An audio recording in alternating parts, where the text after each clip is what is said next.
Good afternoon, everyone that's joined us so far. We'll be starting very soon. We're just waiting for more people to join the call, just in a minute or so.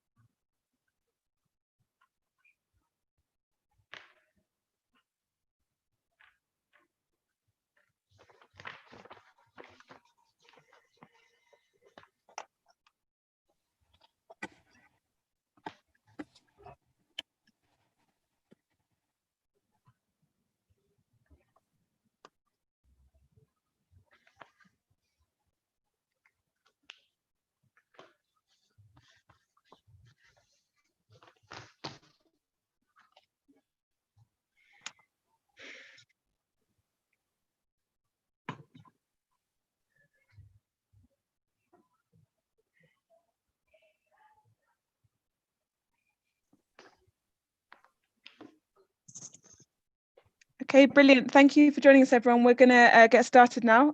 So good afternoon and a very warm welcome to you all. Thank you very much for joining us for this online panel discussion on the subject of trade investment opportunities in Scotland, which we're delighted to be holding alongside the Spanish Consulate in Edinburgh. We'll shortly be beginning the session with an introduction from Eduardo Barachina, who is the President of the Spanish Chamber of Commerce in the UK, following which the Consul General of Spain in Edinburgh, Ignacio Cartagena Núñez, will provide biographical introductions of our two guest panelists. We're delighted to be joined by Ivan Mckee, the Minister for Trade, Investment and Innovation for the Scottish Government. Unfortunately, Dr. Liz Cameron is no longer able to join us for today's session because she has to participate in an urgent meeting with the UK Government Minister on behalf of the Scottish Chambers of Commerce Network. However, her colleague Stuart Hamilton, who is the International Trade Director for the organisation, has very kindly stepped in at the very last minute in her place. Both panellists will be sharing with us their insight, after which there'll be an opportunity for you to ask them any questions that you may have. And to do so, you can see now on your screens the three options of ways in which you can do that. But now, without further ado, I'll hand over to our Chamber's President. Good afternoon, everyone, for joining this webinar on trade and investment opportunities in Scotland. On behalf of the Spanish Chamber of Commerce, I want to express our gratitude to Minister Ivan Mckee, Minister for Trade, Investment and Innovation, and to Stuart Hamilton, who last minute stepped in to replace Dr. Liz Cameron. Stuart is the International Trade Director of the Scottish Chambers of Commerce. Last January, I was hosted by Ignacio Cartagena, Spanish General Counsel in Edinburgh, and it was a very productive meeting with Dr. Liz Cameron to discuss how we strengthen together the relationship between Spanish companies and Scotland. We had very exciting plans, and for obvious reasons, we have to start today with what is a virtual event.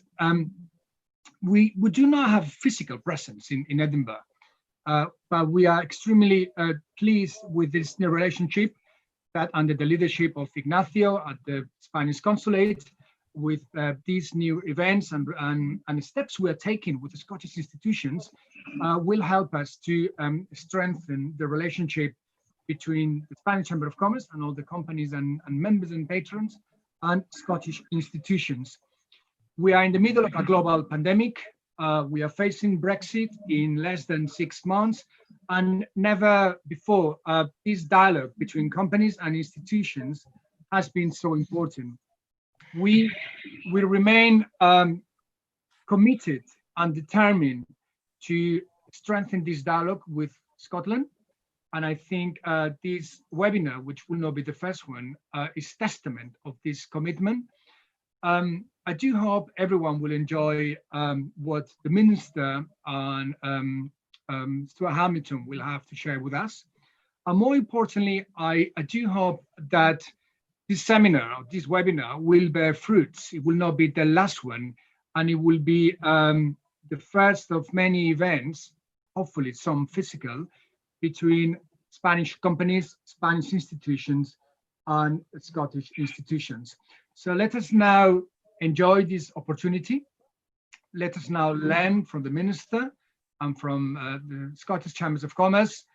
And more importantly, let's make sure we all that the relationship between Spanish companies, export companies, direct investment companies, and Scotland gets even better. Without further ado, I'll hand over now to Ignacio Cartagena, the Spanish General Counsel in Edinburgh. Thank you very much and enjoy the event. Thank you very much, Eduardo, and thank you very much, Hannah. I'm really pleased to address you some words in this first event. This is going to be the first of a series of roundtables that we are going to organize in order to explore different opportunities for Spanish companies in sectors of mutual interest, tourism, transports, renewable energies, health, food industry, and so on and so forth. Saying that there is a huge potential for Spanish companies in Scotland is somehow an understatement, because it is not only about the future, about possibilities, but also about the present. There are already a number of very big Spanish companies settled here and contributing with their effort to the economic and industry tissue of this part of the country. And well, I mean, by naming some of them, I would be forgetting many others, but I can think of big names such as Iberdrola, Dragados, Sacir, Talgo, Porcelanosa, and many others. But this is not only the story of Spanish companies. It is also the story of the Spanish citizens who have decided to settle in Scotland. There are more than 15,000 Spanish citizens registered in this consulate, which is covering not only Scotland, but also Northern Ireland and some cities in Northern England. And you know, they have settled here, they are working here, they are very happy here with their families. And you know, in Spain we have a say, which is that, you know, an image is worth more than 1,000 words. And with that spirit, we recently created in our own website, the website of the Spanish Consulate in Edinburgh, a section which is called Connecting to Spain. I would like to invite you to go through that section, because it's a sort of big picture, of mosaic made up with very small contributions, 3-minute videos, which have been sent to us by many Spanish citizens living in Scotland, where they tell their personal stories, their projects, what they do in Scotland, and how they contribute to the well-being of the Scottish citizens. So it's quite a nice big portrait of the Spanish community here in Scotland. And without further ado, I would like to briefly introduce you to these two panelists we have with us today. I don't think that we could have a better panel in order to open this series of roundtables about different economic sectors in Scotland. We have with us Minister Ivan Mckee and Stuart Hamilton, the Trade Director and responsible for the Scottish Chamber of Commerce International Strategy. I was recently with Minister Mckee in Madrid. It was an event organized by the Scottish government 2 months ago. Well, it seems now that it has been like a century ago, because so many things have happened since then, and at the same time, so few things have happened. I take the opportunity to express my gratitude to the Minister for being here, but as well for the interaction I have had with his cabinet from my arrival here in the month of August last year. So I will very, very shortly go through the biography of the two panelists.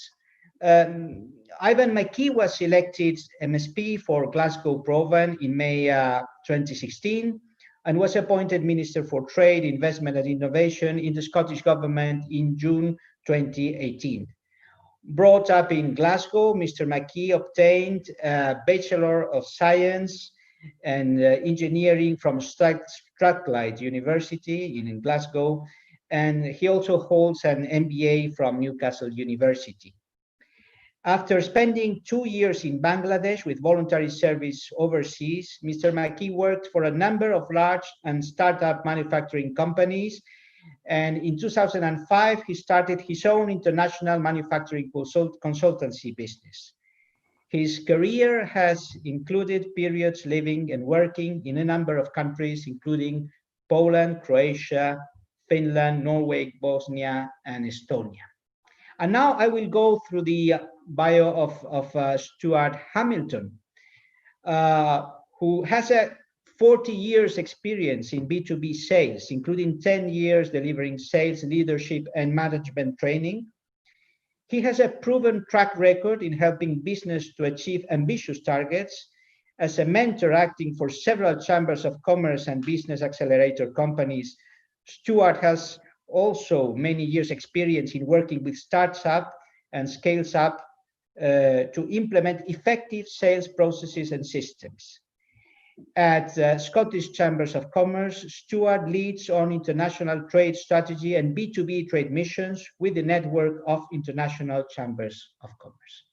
And without further ado, I would pass the floor to Minister Ivan Mckee. Minister, you have the floor. Thank you very much, Consul General. And yeah, the last time we met was in Madrid, as you say. It was actually in a very pleasurable setting. It was the whisky shop where we work hard to sell Scottish products internationally and into the Spanish market. And I remember when you first came to visit me in my office not long after you took over, and we had a great conversation, and you said that you had this wonderful concept of setting up these events, sector-focused events, to bring Spanish businesses more to understand what Scotland had to offer, and working through the Chamber of Commerce to do that. And I thought it was a wonderful idea and was very keen to be supportive. It's a shame that those events haven't taken place as planned as a consequence of COVID, but it's great that we're having this webinar today, and we've got such a fabulous turnout for this virtual event. And first of all, to reflect on the situation we all find ourselves in. Clearly, COVID is a huge challenge for all of us. I was, of course, in Spain just before COVID started to hit across Europe. And I know that Spain went through some very difficult times in those early months, as we ourselves have done more recently. But it's great to see both countries are coming through that and hopefully putting the worst of that behind us.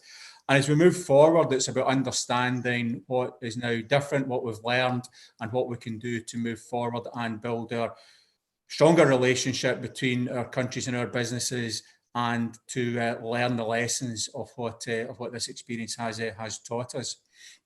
I want to talk briefly about the support that the Scottish Government has put in place for businesses in Scotland, and then go on to talk more about how we see the future in terms of our economic recovery, and also how that looks in terms of our very important relationships internationally, in particular with Spain, which is such a key partner for us in terms of trade and investment.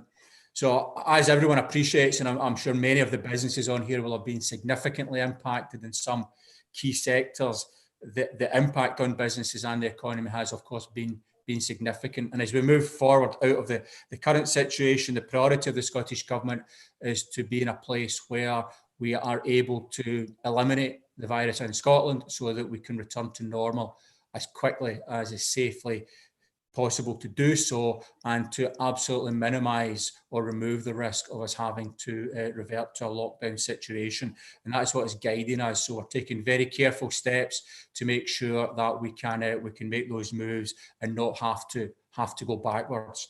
But as we say, the virus is very ferocious. It's very much an unknown, and we will see how that strategy progresses. But so far, we believe we've made good progress. We've clearly been working very hard to support businesses through that. We have taken the UK government schemes which are in place. We have looked to tailor those to specific Scottish challenges, key sectors where Scotland has perhaps more vulnerability than the rest of the UK. we have increased the support there, and to key sectors of our workforce that required additional support.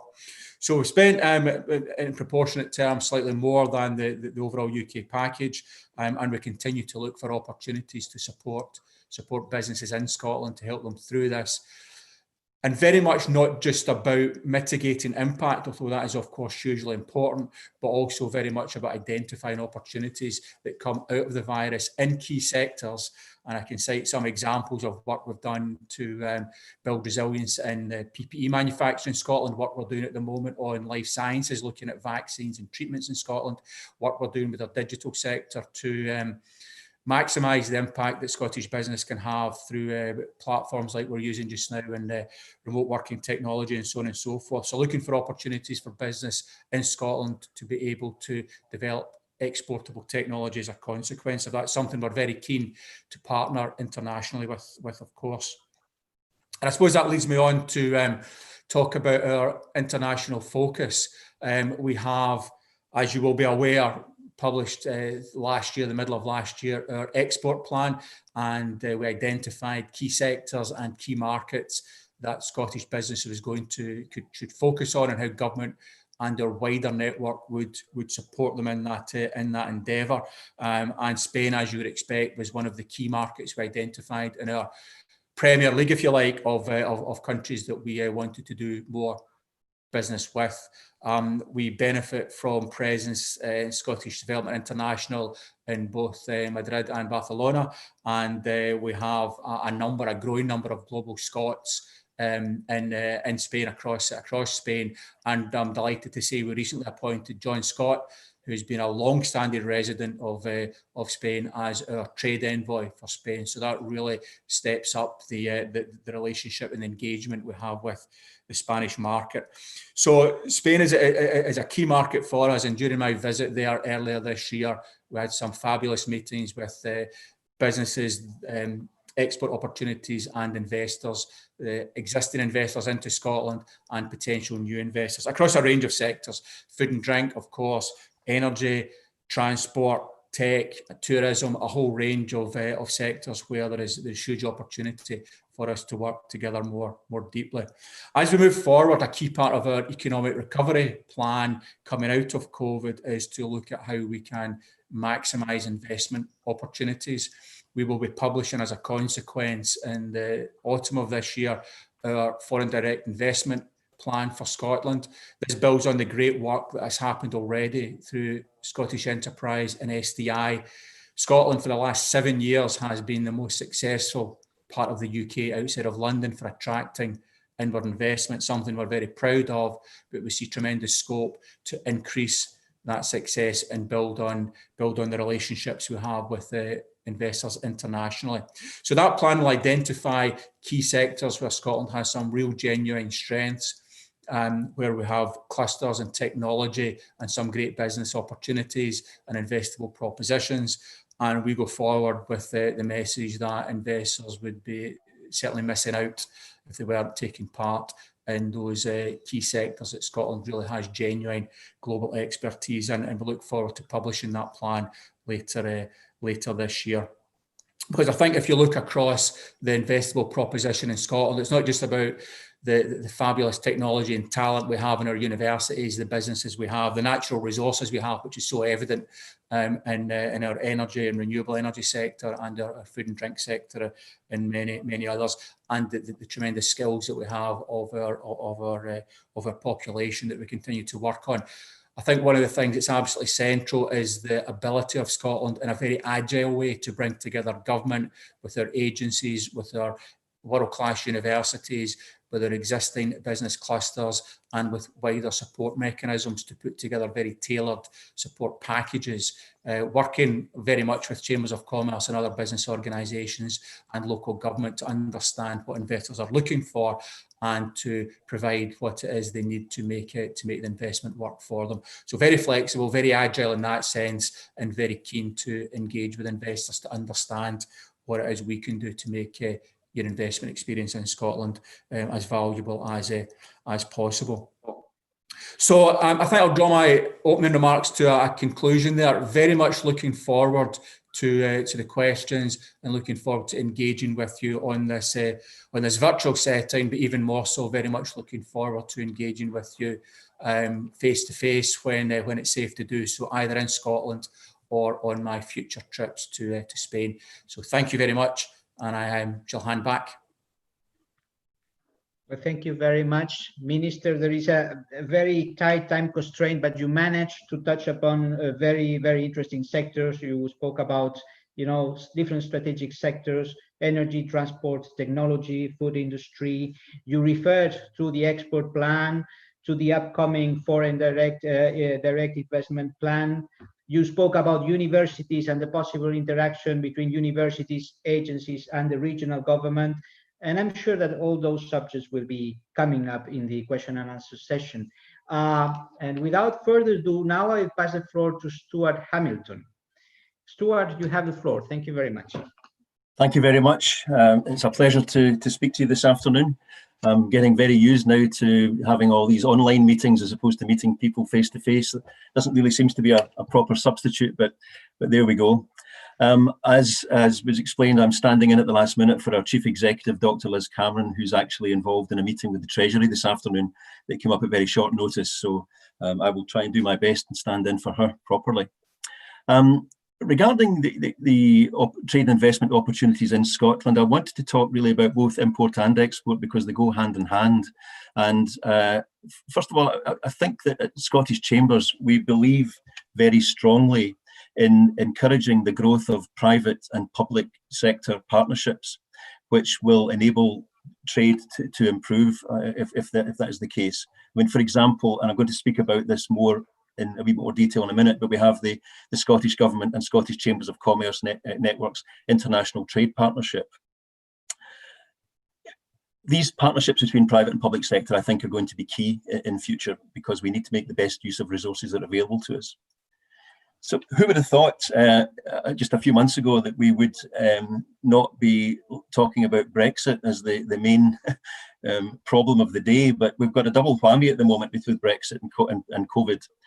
But, with the continued uncertainty around the UK's exit from the European Union, and we're into July now, and the likelihood that exporting and importing from the EU is going to become much more complex, making the best use of private sector assets like the Chamber and others, like the Chamber Network, is going to become critical actually to ensuring that practical support is given to companies that want to import and export and want to come here and invest.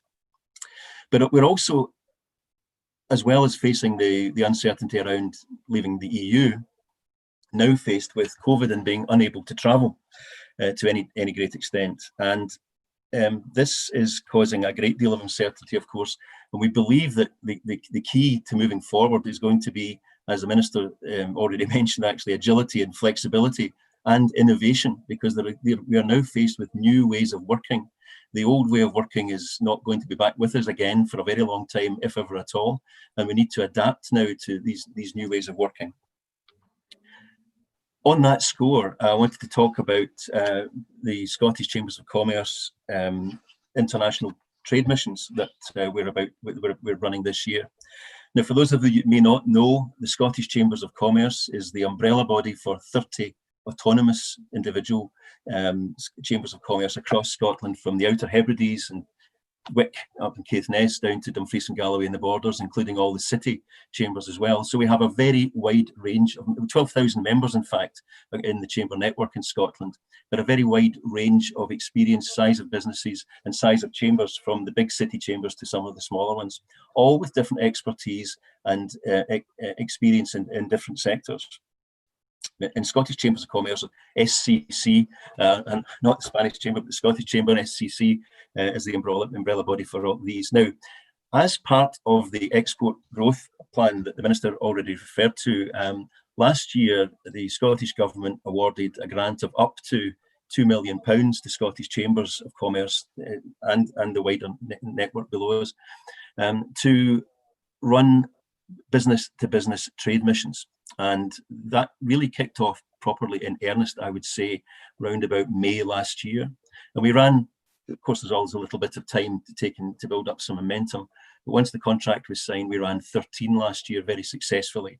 And we have 35 missions in place that were proposed for this coming year. Now, this, to give you a bit of information about the ITP2 programme, it is designed to encourage both outward and inward trade missions. It's aimed at the, I like the term Premier League, actually. I was going to say the top 15, but the Premier League countries, of which Spain is clearly one. And they're aimed at encouraging new exporters to Scotland and to encourage new businesses, exporters from Scotland and new businesses into Scotland across multiple sectors. So we're not so much aiming at the showcasing type of event that Scottish Development International and Scottish Enterprise are so good at. We're aiming more at the business-to-business meetings of identifying and matching businesses in Spain, in your case, and in Scotland, who really have an opportunity to trade, and that's the focus behind it. These trade missions are run by the individual chambers, but they're available to any business based in Scotland. And as I say, we had 35 of them in the pipeline, and then of course, coronavirus came along. So we have switched them all now to be virtual trade missions. And over the course of the coming year, these missions will all be run online with the same objectives that we have with virtual missions, with practical missions and physical missions. We still want to match up companies who want to do business with each other, who see that opportunity, build new opportunities, new connections, and expand into new marketplaces. Now, we have a network through the International Chambers of Commerce, 45 million companies across 100 countries. So the opportunities there are really immense. We're quite excited about this opportunity for virtual missions. It's been forced on us, and to begin with, to be perfectly honest with you, I think many people wondered if they would work. But in fact, I think it's a fantastic opportunity now to look at a new way of working and a new way of engaging with people. So you don't physically have to go to Spain initially or bring people in from Spain in order to create these opportunities and understand what they are. We can do this online. And when the relationship is established and working well, then we can invite people to visit, or we can go back out. So we believe that the International Trade Partnership Programme, ITP2 as it's known, is going to be of immense value to Scotland and to Spain in order to encourage these relationships to be built for the long term. And the programme is due to run for another 3 years. It looks like it's going to be necessary for us to run them virtually in the next year or so, but thereafter we would hope that we'd be able to meet people again face to face and be able to maybe shake hands and do the things that human beings do. A couple of things though that we feel that we would like to see in order to encourage that to be more easily delivered is that the prioritisation of air routes of strategic and economic importance to Scotland's economy, with incentives for airlines to fly to and from Scotland, particularly from Spain and other countries in that Premier League. I think I'm going to stick to that terminology. I actually really do like it. Thank you very much. So we believe that we need to make transport as simple as possible if we're going to get back to the stage of meeting people again.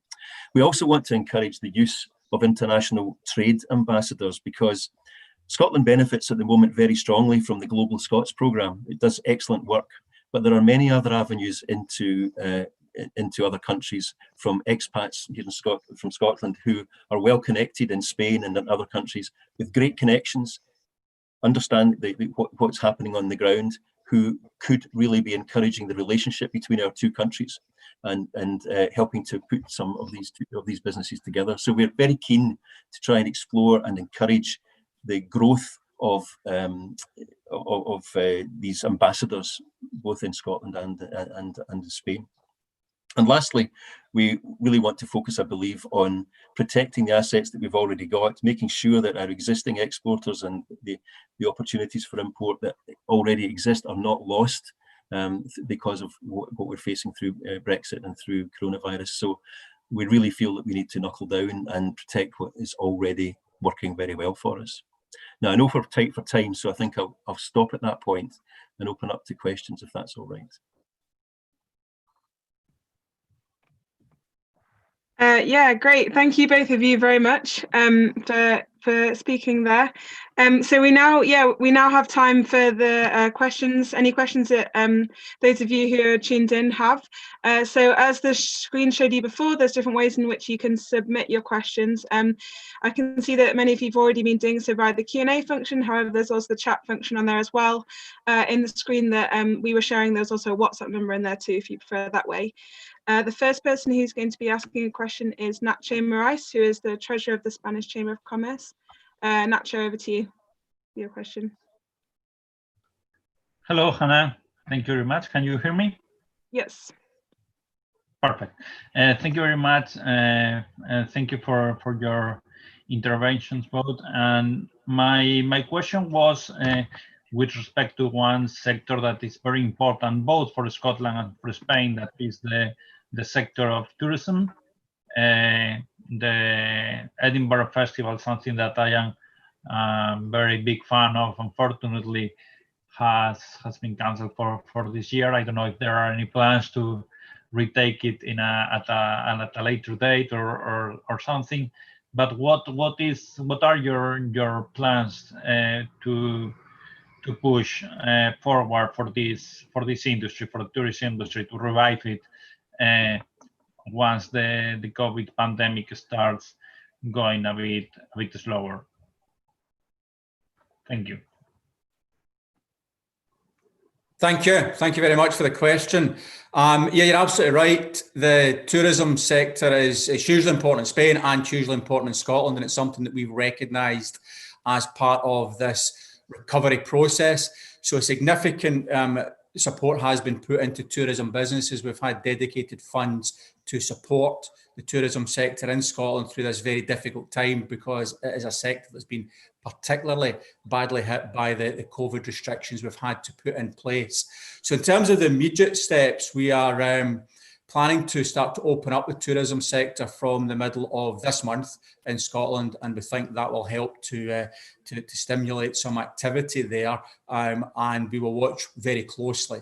And my colleague Fergus Ewan, who's the Minister for Tourism in the Scottish Government, will be watching very closely to understand how the sector starts to recover from the unfortunate situation that we have been in. Spanish visitors to Scotland, of course, are hugely important. I think that Spain is in the top 5 for the number of visitors to Scotland in the tourism sector.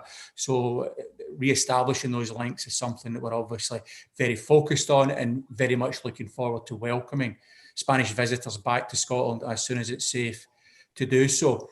And on the specific point about the Edinburgh Festival and Fringe, this is something that we recognised very early was absolutely vital to not just Scotland's tourism sector, but Scotland's economy as a whole. And it was one of the institutions, the businesses, if you like, that we put special attention on making sure it was in good shape to be able to survive and continue to operate in future years.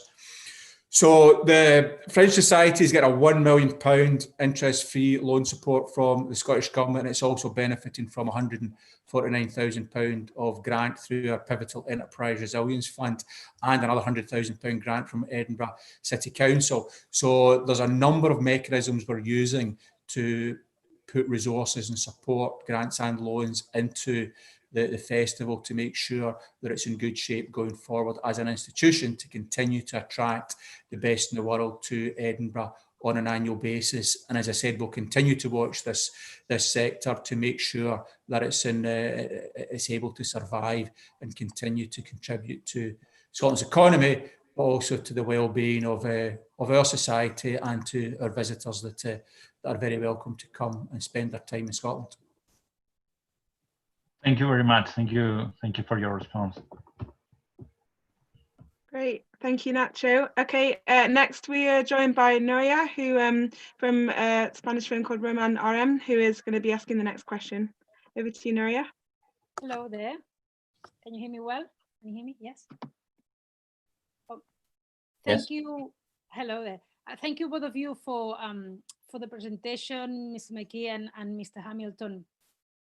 As Hannah has said, I direct a Spanish PR company in the UK, and our main clients are Spanish companies with interest in the UK. So as you have already mentioned, Scotland and Spain have strong bilateral relations, both have investment interest, and these are certainly challenging times, complex times after the COVID pandemic and the Brexit for Spanish and Scottish businesses, right?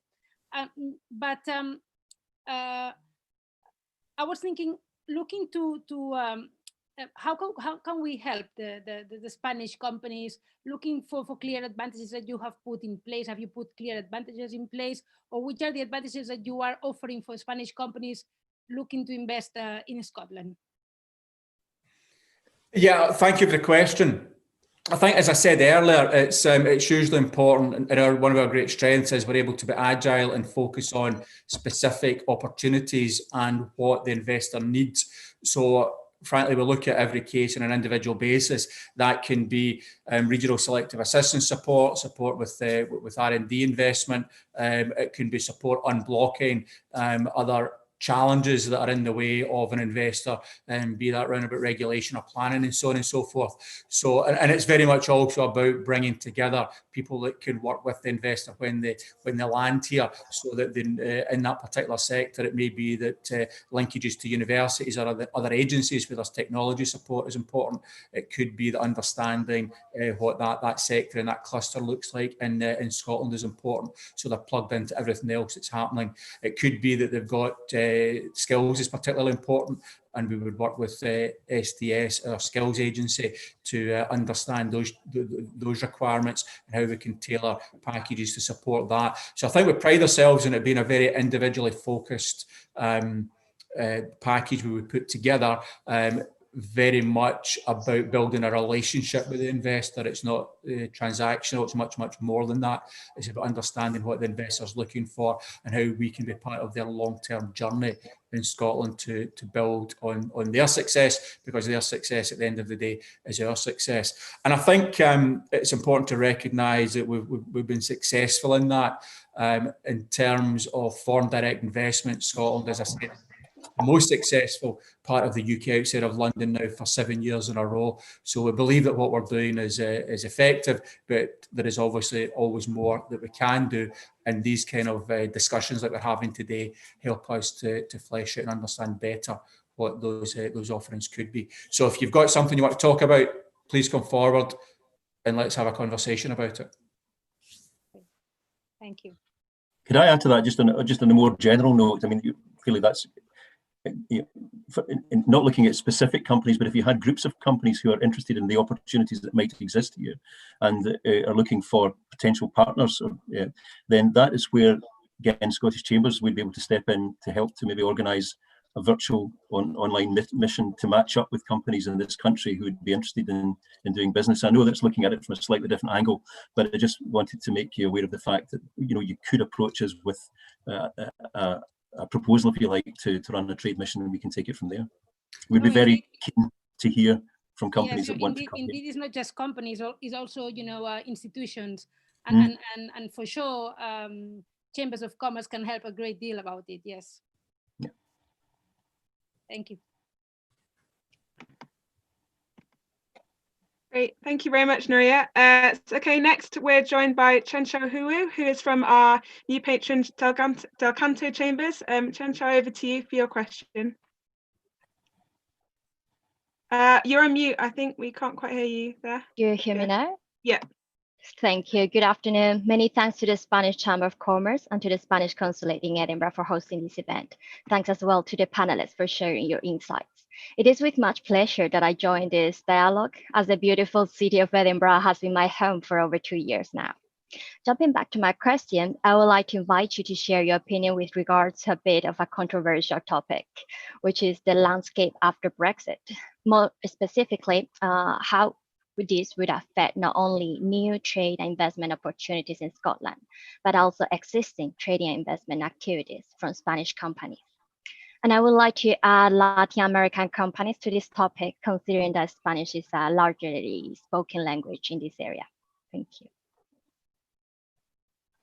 Thank you very much, and I'm delighted that you're enjoying your living in Edinburgh. You're right; it's a fabulous city with much to offer, and you're very welcome. I would say that the issue of Brexit clearly is a challenge, as if COVID wasn't enough of a challenge. It's something that, as you'll be well aware, at the political level, the Scottish Government, indeed the whole of Scottish society, wishes it wasn't happening, and we were very keen to maintain as close a relationship with our European friends and neighbours as possible. So we really tackle this in a number of ways. We have frequent discussions with the UK Government as we go through the current process, and we leverage as best we can to argue for a longer transition period, and also to push them to come up with a deal that keeps us as close as possible to our European neighbours and business partners, because we think that that's hugely important, and any barriers that end up in the way of that relationship are detrimental to all of our interests. So at that level, we continue to push that. And of course, we work very closely with Scottish businesses to help them understand the factors that Brexit will impose. And when I say Scottish business, I of course include Spanish and other investors that have already invested in Scotland's economy, to work with them to understand sector by sector what we can do to mitigate any negative impacts of Brexit that come along. And clearly there are a number of factors there, from skills, from transport and logistics, from supply chain complexity, and so on and so forth. So we work with each sector in a different way to understand those challenges, and how we and our agencies and the wider Scottish economic support mechanisms can help to mitigate that. But I think also it's very important to recognise that continuing to have these dialogues and these conversations to identify opportunities where we can work together is very important as well, because business will continue regardless of the challenges that are there, and we continue to work, identify opportunities where there's mutual benefit, and work to realise those. Latin America is, again, an excellent point to raise. We fully understand the relationship between Spain and Latin America, and the opportunity that having good relationships in Spain gives us as a springboard and a gateway to the huge Latin American market.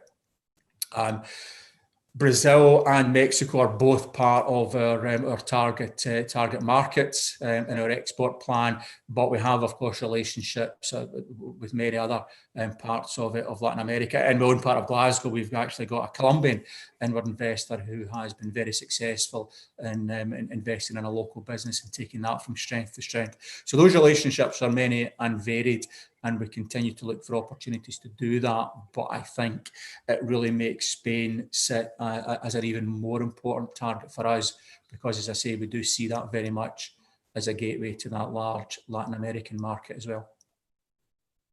Thank you very much. Brilliant. Thank you very much, Chen Chao. Okay, our next question is from Juan Botin, who is from Santander Bank. I don't know if he... Here we go. Over to you, Juan. Good afternoon, Minister. Thank you very much for your two detailed explanations. My question, I think you have been probably covering the different topics during today, but I would like probably to do a question that is it'll be a combination of the different aspects that you had. By one side, in the current global context of economic, social, and health crisis caused by COVID-19 pandemic, and second, the post-Brexit scenario that emerged in the UK from January 2021 could seem the perfect storm for trade and investment opportunity to develop in Scotland. So could you please try to give some arguments why, how do you think, or how the Scottish government is ready to mitigate or to be prepared for this scenario? As I know you have been covering part of the argument, but probably if you can give us a little bit more information would be very useful. Thank you very much, Minister. Yeah, of course, and thank you for the question. In the immediate term, the support that we've put in has been significant. We've spent more than £2.3 billion so far. That continues. We continue to look for more opportunities for us to support businesses to manage through the crisis, and we've supported more than 80,000 businesses in Scotland through the various mechanisms that we have in place, and many others self-employed in the economy beyond that. So I think that the immediate job was to stabilise and support as best we could those businesses, and to understand and identify the businesses that were vital for Scotland's economic future, so that we could preserve those and they would stay in place as part of that recovery mechanism. So there's been huge focus on identifying and supporting those businesses across a whole range of sectors. But as we turn our attention now to the recovery phase, there's a number of strands to that. Part of that is looking for opportunities for businesses to be able to expand. And I've had some very interesting and encouraging conversations with businesses across a range of sectors who have not only come through this, but have actually got opportunities now to expand and hire more people because of the businesses they're in, and opportunities that have arisen as a consequence of the COVID pandemic. I've kind of touched on some of those sectors, but life science is an obvious one, digital and tech also. But I think we could see that in a broader aspect. Frankly, businesses that have got an innovative aspect to what they're doing are going to be in perhaps identifying opportunities as we come through these crises. And it's a very innovation-driven economy, and something Scotland puts great strength and focus on. A big part of our job is to understand who those businesses are and how we work with them to identify those market opportunities to enable them to take up the slack in the economy going forward. So I think that more focused and intelligent approach to that recovery piece is very, very important. And you're right, Brexit has come at the worst possible time. We talked about nothing except Brexit for a very long period of time, and now it's almost forgotten about. But of course, it's very, very much still a large cloud on the horizon. And I think I really just take you back to what I said before. We continue to push very vigorously to minimise the damage that's done at a political level by Brexit. We work very hard through events like this, and when the time comes, our very extensive travel arrangements to Europe to build relationships, strengthen relationships with governments and businesses and investors within the European Union, and to look for those opportunities where we can work together. The inherent strengths of Scotland's economy are not changing. Our world-leading food and drink, our world-beating universities, and technology, the natural resources we have and how we've turned that into a world leader in renewable energy, and so on and so forth, and many, many other examples. We have so much to offer, and it's about working through those challenges we see, building the relationships and identifying what it is we can do as a government and as a wider Scottish economic ecosystem to make that journey for investors as attractive as possible. And I know that in the case of Santander, we are having conversations about what we can do to work with you, particularly in the areas of technology, where I know you've got great aspirations and we've got a huge amount to offer as to how we can join the dots and do some business there. Thank you very much, Minister. Having a real pleasure for your detailed explanation. Thank you. Brilliant. Thank you very much, Juan. Okay, our next question is from Anna, and she says, good afternoon. I would like to know about future infrastructure projects, roads, railways, etc., and future renewable project wind farms and so on, and opportunities for a Spanish engineering company to provide engineering services in Scotland. Yeah, well, I think there's a few things to say there. Clearly, there's been quite a bit of focus on this by the Scottish Government even prior to COVID. We have set some ambitious targets for overall infrastructure spend within Scotland as a percentage of GDP. And my colleague Michael Matheson, the Minister for Infrastructure and Transport in the Scottish Government, has been working to pull together our infrastructure plan to identify the detail of what those investments would look like. And of course, on the energy space, you'll be well aware of the huge opportunities there are for investment, offshore wind in particular, but onshore wind and other forms of renewable energy too, and also in the circular economy space and remanufacturing opportunities. What we have done is government has put together a £3 billion package of investable propositions. So these are private sector and investable propositions that we have identified, pulled forward, put them into work with the organisations that are offering those investable propositions to get them into an investor-ready state, and being able to put them forward either individually or in a package to investors. So that work is ongoing. We've already got a dozen investable propositions in that package, and we're adding more to it all the time. And in addition to that, COVID has now put us in a place where the importance of infrastructure investment has really come to the fore. So there's a huge amount going on in government, and I just came off a call before I came on this call with other colleagues in government to work through the opportunities, the additional opportunities for investable propositions in Scotland and how we take those to market. So there's plenty happening there. What I would suggest is that you send us an email and we will tie you up with the right people to help go through the detail of what's on that landscape and how we can help to join you up with those opportunities, so you can see where from an engineering point of view what's happening as we move down the track, and how we can engage you with the infrastructure investments that Scotland is moving forward on. Brilliant, thanks. Stuart, do you have anything you want to add, or is that all right? No, I think that's been well covered. This has covered it well. For the sake of it, I'll let the other questions come in. All right, just to check. Okay, brilliant. Another question we've had from Cecilio is, what sort of industry sectors would you say are emerging and increasing the relationships between both Scotland and Spain, and how will Brexit affect those sectors? Yeah.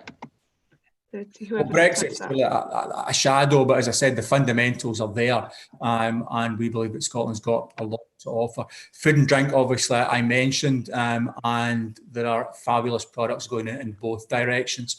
And I think as we look more at agri-tech and innovation in the food and drink sector, that's going to be something very, very interesting to develop. I know that fintech is an area clearly that Edinburgh has some tremendous expertise in, both because of our very strong financial services sector historically, but also our leading position in terms of artificial intelligence and data.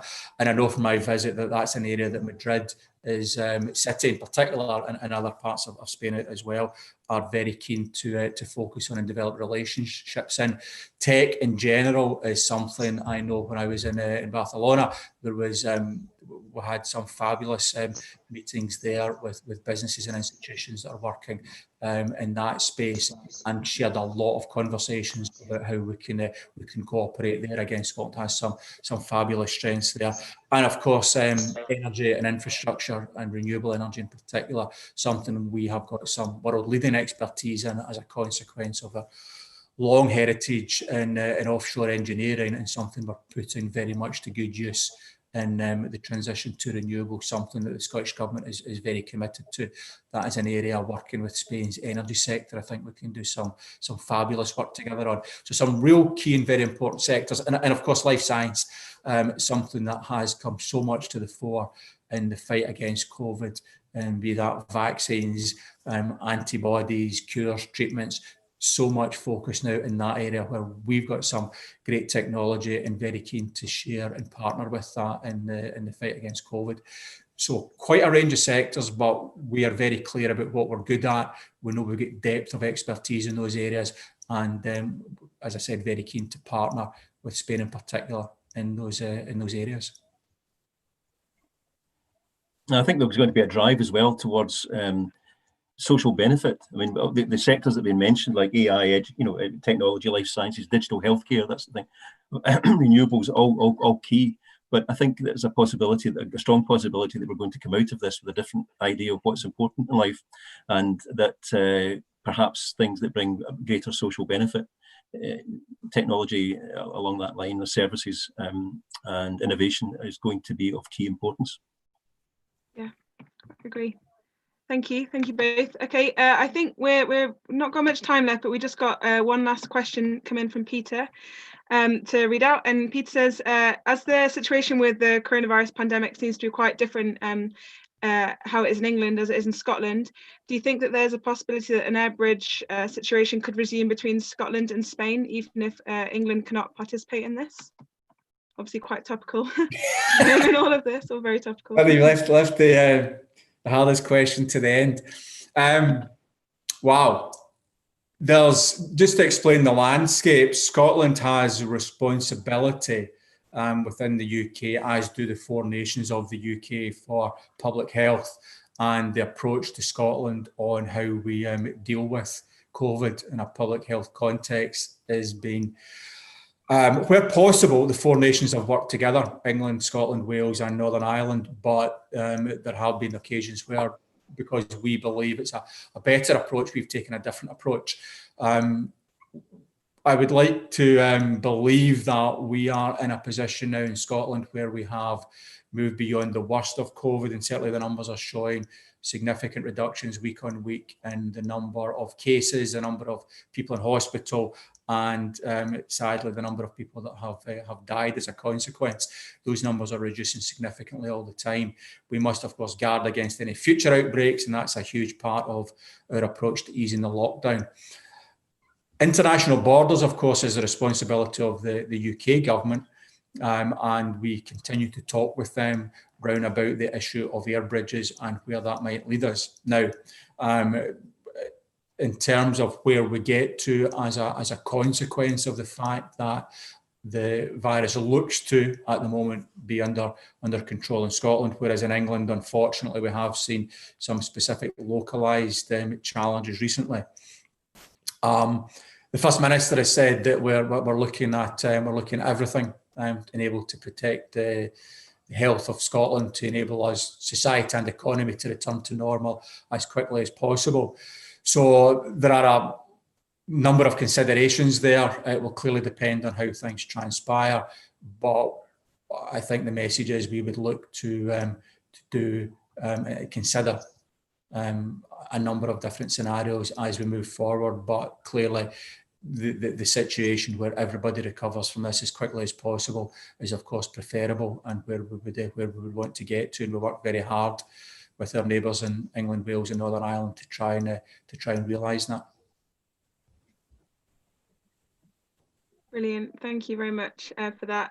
Well, anyway, from my end, from the Spanish Chamber of Commerce in the UK, thank you so much, Minister Mckee and Stuart Hamilton. Thank you so much for joining us and sharing your expertise with us today for this panel. I'm just going to hand over now back to the Spanish Consul, Ignacio Cartagena, just to wrap things up. But from our end, thank you very much. Gracias. Thank you very much, Hannah. This first meeting was supposed to be a sort of cover of a book on investment and trade opportunities for Spanish companies in Scotland. And as a good cover, you know, it was comprehensive, it was attractive, and it raised a lot of questions, and it left some of them unanswered. So now our task is a little bit to explore that book, to read different chapters. And, you know, I can tell you that at the beginning of September, we will be back and we will be holding another roundtable on tourism. And why tourism? Because we believe that tourism is a sort of, there is a sort of mutual or common understanding between Scottish and Spanish enterprises on what tourism is in terms of social awareness, in terms of heritage preservation, in terms of environment, and tourism understood as a tool for job and employment creation, even in more remote and unpopulated areas. So I would invite you to check from time to time our websites, the one of the Chamber of Commerce and the one of the Consulate, in order to be able to participate in this second roundtable. I would like to thank the Minister and Stuart Hamilton for their comprehensive views. And I have been confirmed, and I think that many of the participants have received also the confirmation that there could be no better panelists for this first session. Thank you very much. Thank you.